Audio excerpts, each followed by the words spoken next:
அனைவருக்கும் வணக்கம். Vijayakumar astro channel வழங்கும் சனி பயிற்சி பலன். என்னுடைய பதிவுகளை உடனுக்குடனாக பார்த்து பலன் பெறுவதற்கு விஜயகுமார் அஸ்ட்ரோ சேனலை சப்ஸ்கிரைப் செய்யுங்க. 20/12/2023 மாலை 5 மணிக்கு சனி பகவான் வாகி பஞ்சாங்கத்தின் அடிப்படையில் மகரம் ராசியிலிருந்து கும்பராசிக்கு பயிற்சியாகிவிட்டார். திருநள்ளாறு சனி பயிற்சி என்றும் இது கூறப்பட்டிருக்கிறது. இந்த சனி பயிற்சியானது சிம்ம ராசிக்காரராகிய உங்களுக்கு எத்தகைய பலன்களை தரப்போகிறது என்பதை பற்றிய பதிவு தான் இது.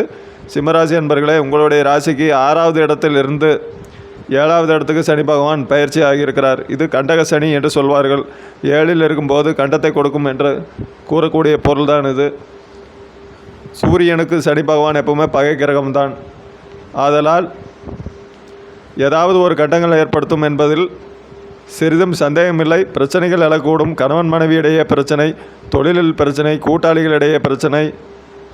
நீங்கள் ஏதாவது முயற்சி செய்தால் அதில் வெற்றி அடைவதில் கொஞ்சம் சிரமம். இது போன்ற பல பிரச்சனைகளை சந்திக்க நேரிடும். இருந்தாலும் சனி பகவான் தன்னுடைய சொந்த வீட்டான கும்பராசியில் இருப்பதனால், ஆட்சி பெற்றிருப்பதனால் இத்தகைய பிரச்சனைகள் குறைவாகவே இருப்பதற்கு சான்ஸ் தான் அதிகம். ஸோ என்ன அப்படின்னா, பெரிய அளவில் பிரச்சனை சந்திக்க போகிறதில்ல. ஏற்கனவே தொழிலில் பிரச்சனையாக இருந்துகிட்ருக்கிறவங்க இப்போ தொழில் விட்டு வெளியே வர காலம் ஆகிப்போச்சு. அதே மாதிரி பணி செஞ்சிட்ருக்கிற இடத்துல பிரச்சனை வேறு இடத்துல மாறலாம் அப்படின்னு சொல்லி மாறியாச்சு. ஸோ இத்தகைய சூழ்நிலையை இப்போ சந்திக்க வேண்டிய கட்டாயத்தில் சிம்மராசிக்காரர்களை இருந்து கொண்டிருக்கிறீர்கள். இங்கே இருந்தாலும் என்ன அப்படின்னா, உங்களுக்கு 8ஆம் இடத்துல ராகு பகவான் இருந்துகிட்ருக்காரு, 9ஆம் இடத்துல குரு பகவான் இருந்துகிட்ருக்காரு.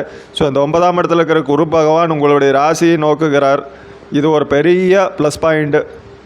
அதாவது என்ன அப்படின்னா, சனி பகவானால் எவ்வளோ பெரிய பிரச்சனையாக இருந்தாலும் குரு பகவான் உங்களுக்கு அருமையாக 9ல் குரு என்ற அமைப்புக்கு ஒரு பழமொழி உண்டு. அதாவது என்ன அப்படின்னா, 9ல் குரு வர ஓடிப்போவான் அப்படின்னு சொல்லுவாங்க. சரி, இது ஜோதிட பழமொழி. இந்த ஜோதிட பழமொழியினுடைய அர்த்தம் என்னவென்றால், 9ல் குரு வர அனைத்து பிரச்சனைகளிலிருந்தும் இவர் தப்பி விடுவார் என்பது தான் அதனுடைய பொருள். ஆக சிம்மராசி அன்பர்களே, நீங்கள் கட்டசனியாக இருந்தாலும் குருவனுடைய பார்வை உங்கள் ராசியின் மீது விழுகிறது. இதன் காரணமாக எந்த ஒரு சின்ன அசம்பாவிதமும் நடக்காமல், ஒரு சின்ன பிரச்சனையும் நடக்காமல் உங்களை காத்துக்கொள்ள முடியும்.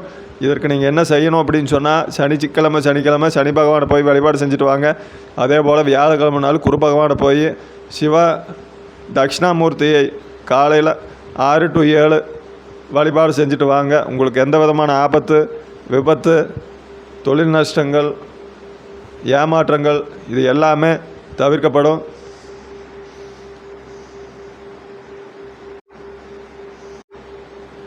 அதே போல் தந்தையினுடைய சொத்து வகையிலையும் இருந்து வந்த விலங்குகள் அகல வாய்ப்புகள் அதிகமாக உள்ளது. அதே போல் என்ன அப்படின்னா, சிம்மராசிக்கார பெண்களுக்கு குழந்தை பிறப்பதற்கான பாக்கியம் உண்டு.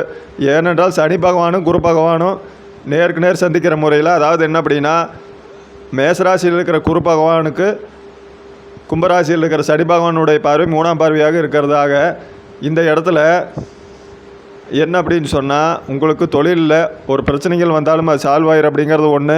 இது வரைக்கும் புத்திரபாக்கியம் இல்லாதிருப்பவர்கள் 9ல் குரு வரும்போது புத்திரபாக்கியம் பெறுகிறார்கள் என்பதும் இது குரு பகவானால் பெரும் நன்மைகளாகும்.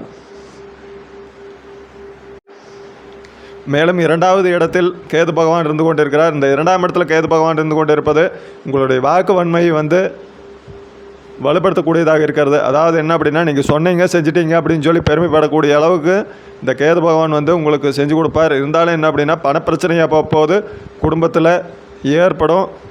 வீட்டு டாக்குமெண்ட்ஸ் ஏதாவது இருந்ததுன்னா அதை கொண்டு போய் வங்கியில் கடன் வாங்க வேண்டிய சூழ்நிலையோ, ஃபைனான்ஸில் கடன் வாங்க வேண்டிய சூழ்நிலையோ சிம்மராசிக்காரர்களுக்கு ஏற்படும். அதில் நீங்கள் என்ன அப்படின்னு சொன்னால், அந்த பத்திர பிரச்சனைகளில் கொஞ்சம் பார்த்து நிதானமாக கொண்டு போய் பதிவு பண்ணுறது, இதில் எல்லாம் கவனமாக இருங்க. இல்லாட்டி போனாக்கா ஏற்கனவே வச்சுருந்தாலும் அதில் கொஞ்சம் கவனமாக இருங்க. ஏன்னா அதில் கோர்ட்டு கேஸ் சம்மந்தப்பட்ட விஷயங்களையும் சந்திக்க இப்போ கால நேரம் வந்துடுச்சு.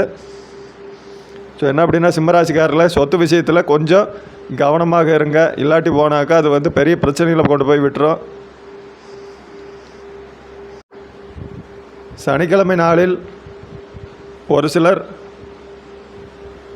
அன்னதானம் செய்வது மிகவும் உன்னதமாக செய்து கொண்டிருப்பார்கள். அவர்களுக்கு எந்த ப்ராப்ளமும் இல்லை.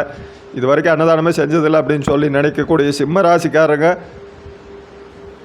அன்னதானம் பண்ணுங்கள். ஒரு சிலருக்காவது அன்னதானம் செய்யுங்க. சனிக்கிழமை மாதத்தில் ஒரு சனிக்கிழமையாவது செய்யுங்க. அது ரொம்ப நன்மை பயக்கும், நல்லதே நடக்கும். சரிங்களா? இறை வழிபாடு வெற்றியை கொடுக்கும். இறைவன் தான் எல்லாமே. ஸோ என்ன அப்படின்னா, குலதெய்வம் தான் எல்லாமே. உற்றார் உறவினர், கூட வேலை செய்கிறவங்க, மேலதிகாரிக இவங்ககிட்டையெல்லாம் கொஞ்சம் ஜாக்கிரதையாக பேசி அனுசரித்து போங்க. வாழ்க்கை வந்து சிறப்பாக இருக்கும். மெயினாக என்ன அப்படின்னா, கணவன் மனைவி விட்டு கொடுத்து போனால் கெட்டு போவதில்லை என்பதை உணரக்கூடிய நேரம். நான் பெருசு நீ பெருசுன்னு போட்டி போட்டிங்கன்னா சிம்ம ராசிக்காரர்களை வாழ்க்கையில் பெரிய பிரச்சனை உண்டாகக்கூடிய நேரம்தான் இந்த கட்டக சனி. பார்த்து நிதானமாக இருங்க.